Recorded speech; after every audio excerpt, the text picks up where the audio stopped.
সার্থক জনম আমার, কবিগুরু রবীন্দ্রনাথ ঠাকুর। সার্থক জনম আমার, জন্মেছি এই দেশে, সার্থক জনম মাগো তোমায় ভালোবেসে।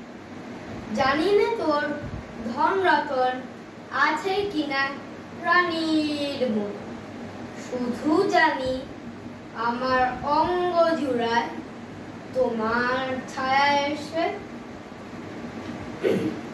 কোন বনেতে জানি নে ফুল গন্ধে এমন করে আকুল, কোন গগনে ওঠে রে চাঁদ এমন হাসি হেসে।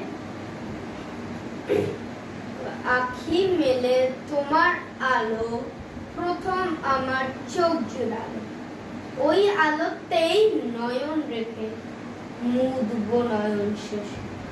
ধন্যবাদ। Happy independence day.